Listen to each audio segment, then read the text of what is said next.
Namaskar, Systemix à l'antenne.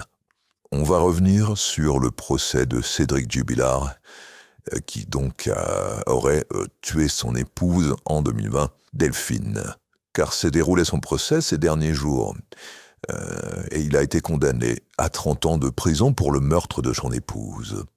Le verdict tombait après presque 6 heures de délibéré et conforme aux réquisitions. L'accusé l'a écouté impassible alors que la famille et les proches de la victime se sont étreints.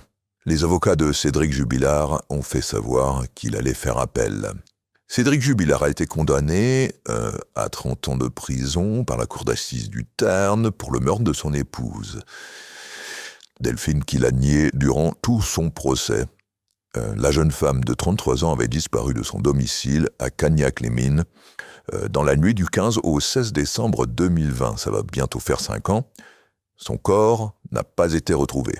Alors, c'est là que ça me pose problème, c'est que cette affaire est assez spéciale. Cédric Jubilard a un comportement qui fait jaser. Depuis le début de l'enquête, il est un peu sarcastique, et ça fait de lui le coupable idéal dans cette justice de gauche, clairement. Surtout qu'étrangement, la police n'a pas fait vraiment parfaitement son travail, puisqu'il y a, il me semble, j'ai parcouru un peu l'affaire, un traçage de téléphone, le téléphone de l'amant, le Delphine Jubilard, qui aurait borné devant la maison des Jubilard, la nuit ou le soir de la disparition. Sauf qu'a priori, personne n'en parle. On est tous sous le choc après 4 ans de procédure, s'est réjoui un avocat des parties civiles. Les jurés ont été à la hauteur de l'enjeu pendant ces 4 semaines. C'est parce qu'ils ont bien suivi et bien compris le dossier qu'ils ont pris une décision incontestable. Voilà, lui il défend le côté de la partie civile, forcément. L'avocat de l'oncle et la tante de Delphine Jubilard, maître Mourad Batik, a salué une victoire pour les parties civiles. Tandis que l'avocat des enfants de Delphine et Cédric Jubilard, maître Laurent Boguet, a estimé que ce dernier doit nous indiquer où est la dépouille de sa femme.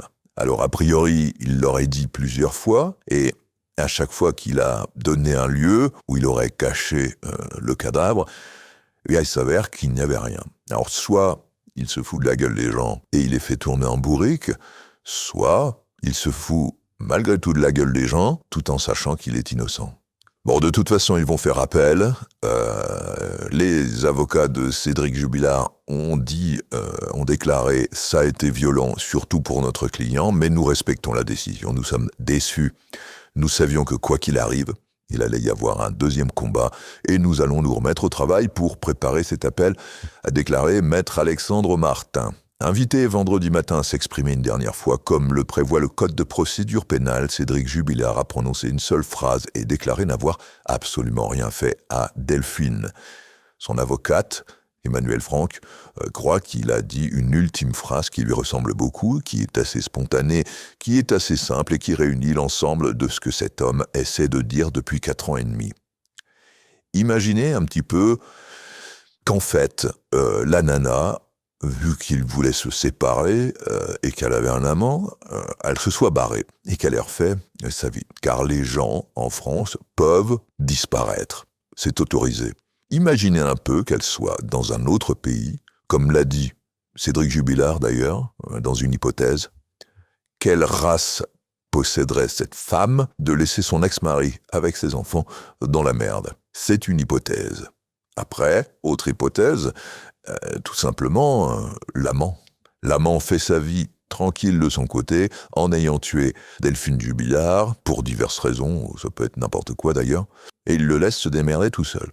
Et puis, autre hypothèse, c'est vraiment lui, évidemment. Tout porte à croire que c'est lui. Et de ce fait, il va purger sa peine et tout le monde sera tranquille.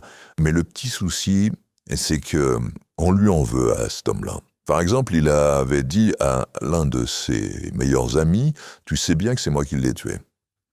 Ils ont repris ça dans les dépositions, évidemment, mais l'ami en question a déclaré « Dans la manière dont il me l'a dit, j'ai bien compris que ce n'était pas lui. Il se sentait jugé par rapport au biais des gens. » Cédric Jubilard a d'ailleurs réitéré. Je l'ai dit sur le ton de l'ironie parce que tout le monde me posait la question et que j'en avais marre de dire que ce n'était pas moi. Le meilleur ami disant également que Cédric Jubilard était persuadé qu'elle était partie dans un autre pays, comme je vous le disais précédemment. Après, ça peut être un leurre de sa part. Il y a les avocats de la défense qui aiment se moquer réellement et puis qui aiment s'appuyer sur des détails. Par exemple, Maître Philippe Pressec qui dira « Il faut comprendre qu'en prison, Cédric Jubilard vit sa meilleure vie ».